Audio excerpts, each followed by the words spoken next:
Okay, so here today we have a three-phase AC motor, 1.5 kilowatt, 200 volts,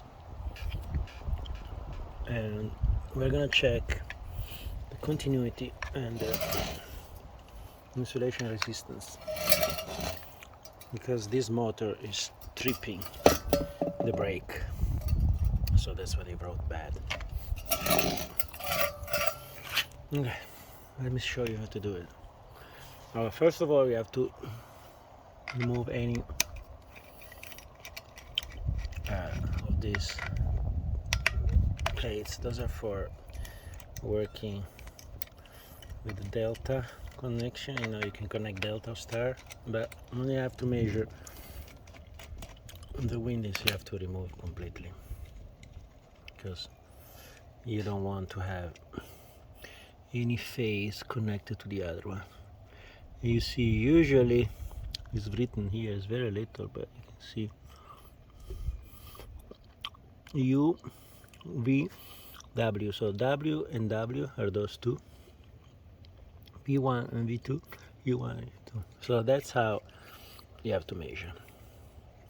It has to be written, and all the box that now we don't have, the color that now we don't have, is usually written also the how you can connect the motor. But you know, the connection that you can do are delta and star. There is nothing else. Okay, let's try with the multimeter first, just to check the impedance between the phases, and then we do a Megger test, so a Megger ohmmeter test, and that's going to be for the insulation between the case and the phases, and each one of the phases. This multimeter, I'm going to show you with this and with a very cheap one, just to show you that you can almost measure the same. You have to put in home. In this case I leave it auto scale. Let's see what we have to measure and what he's gonna measure. So we have to do W1, W2. It's measured in 2.2 ohms, and that's what those motors are. This type of motor, it's around 2 ohms, the impedance, so it's pretty correct. Okay, so these two phases are good. Then go check other two.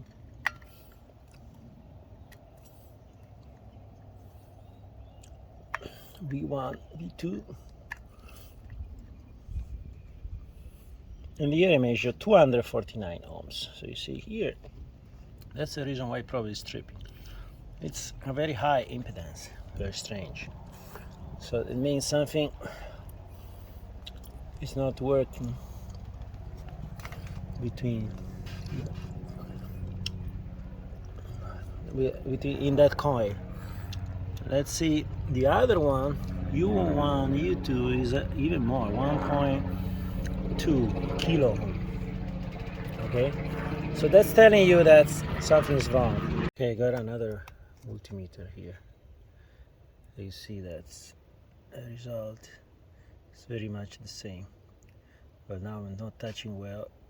Wait a second. It's difficult with the camera and the two terminals to hold. But you see that's the value, 190 kilo ohm. That's the same we were measuring before. And instead, between the two, V1, V2 is also there.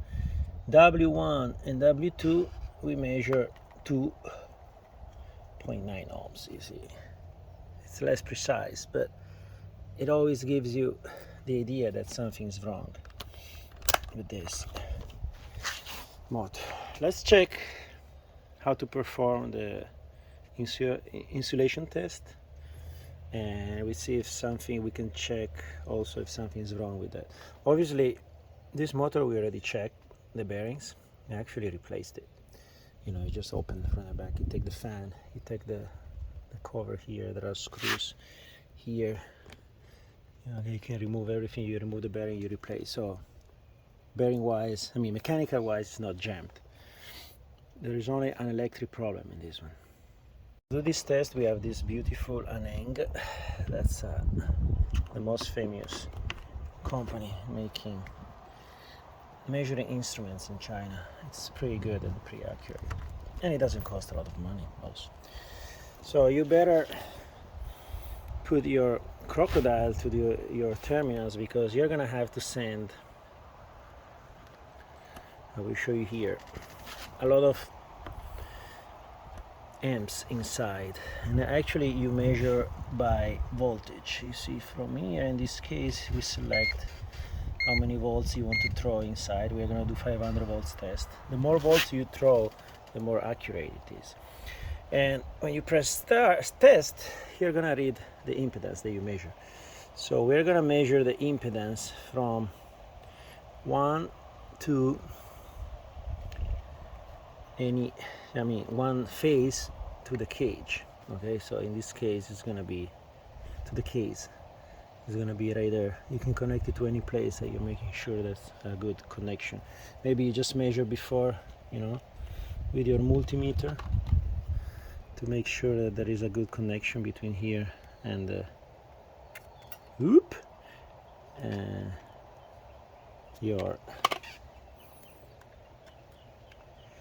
your turn. I'm bleeding 0000, so I will say that the connection is good, so we can do the test.